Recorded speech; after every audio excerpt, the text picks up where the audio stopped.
Qədir gecəsi ilk olaraq oyaq qalmaq tövsiyə edilir. Biz əhya sözü işlədirik. Əhya dirilik mənasını ifadə edir. Yəni insanın diri olması, dirilməsi mənasını ifadə edir. Əhya gecəsi, yəni qəlblərin oyandığı, qəlblərin dirildiyi bir gün.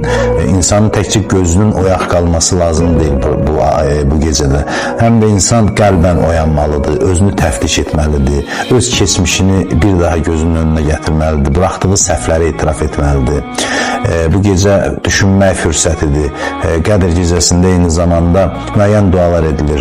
Quran baş üzərinə qaldırılır, onun üzərində müəyyən andlar verilir Allaha. 14 məsumun adı çəkilir və öz dualarımızı edirik. Qədir gecəsinin xüsusi namazları var. Kitablarda qeyd olunub və 2 rükət Qədir gecəsinin namazı var. Dua kitablarına insanlar müraciət edə bilər və o namazın da qaydasını öyrənə bilərlər. Hədislərdə qeyd olunub ki, o namazı bitirən kimi Allah onun özünü və valideynlərini bağışlayır. Yəni Qədir gecəsi bir rəhmət gecəsidir. İnsan müxtəlif əməllər edə bilər. Qədir gecəsi oyaq qalmamaq günah deyil, yəni yatmaq günah deyil. Amma bu böyük bir mühüm fürsətdir və adamın heyfi gəlir ki, belə bir fürsət zamanı insan yuxuda olsun və bu fürsətdən yararlana bilməsin.